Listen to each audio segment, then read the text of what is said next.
என் அன்பு சொந்தங்களுக்கு என் இனிய வணக்கம். இன்றைய ஆன்மீக பதிவில் குலதெய்வம் நம்ம வீட்டில் இருந்தால் மட்டும்தான் இந்த உயிரினங்கள் நம்ம வீட்டுக்கு தேடி வருவாங்க. எந்த உயிரினங்கள் நம்ம வீட்டுக்கு வரும் அப்படிங்கிறத பற்றி தான், அந்த அற்புத தகவலை பற்றி தான் நம்ம இந்த பதிவில் பார்க்க போகிறோம். இப்போ தான் நீங்கள் நம்ம சேனலை ஃபஸ்ட் டைம் வாட்ச் பண்ணுறீங்களா? அப்போ மறக்காமல் சப்ஸ்கிரைப் பண்ணிவிட்டு பக்கத்தில் இருக்கிற பெல் ஐக்கானை கிளிக் பண்ணிக்கோங்க.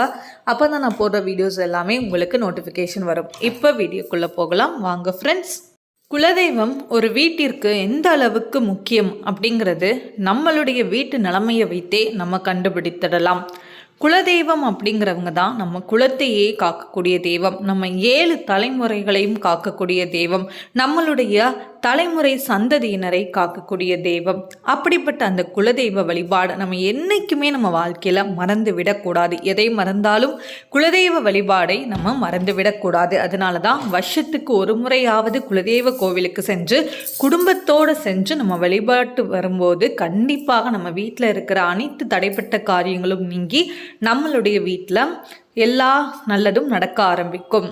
வீட்டில் எல்லா விஷயத்துக்கும் தடங்கல்கள் வருது அப்படின்னாலே நம்மளுடைய குலதெய்வ வழிபாடை நம்ம கண்டிப்பாக செஞ்சாகணும் அப்படிங்கிறது தான் அதோடைய அறிகுறி. அதனால் நம்ம என்றைக்குமே எந்த ஒரு பூஜை வழிபாடாக இருந்தாலும் சரி, குலதெய்வத்தை முதல்ல மனசார நினச்சிட்டு தான் நம்ம எந்த வழிபாடு செய்ய ஆரம்பிக்கணும். அப்போ தான் அதோடைய பலன் முழுசாக நமக்கு கிடைக்கும். அதனால் குலதெய்வத்தை என்றுமே நம்ம மறந்து விடாமல் எந்த ஒரு பூஜையாக இருக்கட்டும், எந்த ஒரு சின்ன ஒரு வீட்டில் ஒரு வழிபாடாக இருக்கட்டும், சின்ன ஒரு நம்மளுடைய சந்தோஷமான விஷயங்களாக இருக்கட்டும், கண்டிப்பாக குலதெய்வத்தை மனதார நினச்சிட்டு தான் நம்ம எதாக இருந்தாலுமே ஆரம்பிக்கணும்.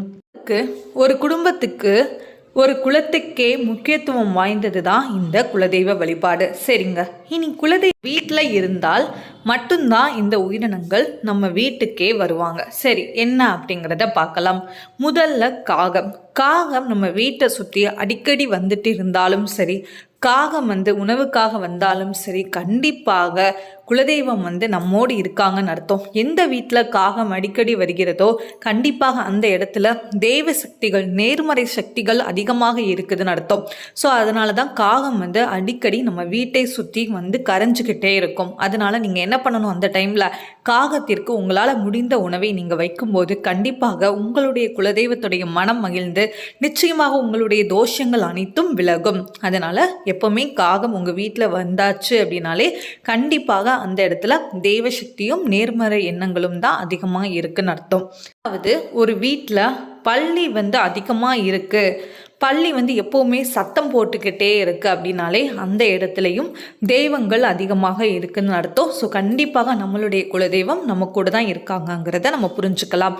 அதனால எப்போவுமே ஒரு வீட்டுக்கு ஒரு பள்ளியாவது கண்டிப்பாக இருக்கணும். அந்த பள்ளி அதிலும் குறிப்பாக சத்தம் போட்டுச்சு அப்படின்னா இன்னும் ரொம்பவே நல்லது. இன்னும் நேர்மறை சக்திகள் அதிகமாக நம்ம வீட்டில் தேவ சக்திகள் துணையாக இருக்காங்க அப்படிங்கிறத நம்ம புரிஞ்சுக்கலாம். பைரவரின் வாகனமான நாய் நம்ம வீட்டுக்கு வந்தாலும் சரி, கண்டிப்பாக நம்மளோட தெய்வங்கள் இருக்குங்கிறத தான் நம்ம புரிஞ்சுக்கணும். அதனால எப்போவுமே ஒரு வீட்டுக்கு திடீர்னு எங்கேயோ இருந்து ஒரு உயிரினம் வருது அப்படின்னாலே கண்டிப்பாக அது நம்மளை தேடி வருது அப்படிங்கிறது தான் அர்த்தம். ஸோ அது நம்மளுடைய தெய்வங்கள் நம்ம கூட இருக்குங்கிறத காட்டுறதுக்காக வரக்கூடிய விஷயங்கள், அதை நம்ம புரிஞ்சுக்கணும். அப்போ நம்ம கூட தான் நம்மளுடைய குலதெய்வமும் எல்லா தெய்வங்களும், நம்மளுடைய இஷ்ட தெய்வங்கள் அனைவரும் நம்ம கூட தான் இருக்காங்கிறத நம்ம புரிஞ்சுக்கிட்டு நம்மளுடைய பூஜை வழிபாடுகளை செய்ய தான் கண்டிப்பாக நம்ம குடும்பத்துக்கே ஒரு நல்ல மாற்றத்தை ஏற்படுத்தி கொடுக்கும். அது கோவிலுக்கு செல்ல முடிந்தவர்கள் மாதத்திற்கு ஒரு முறையாவது குலதெய்வ கோவிலுக்கு சென்று வழிபட்டு வாங்க.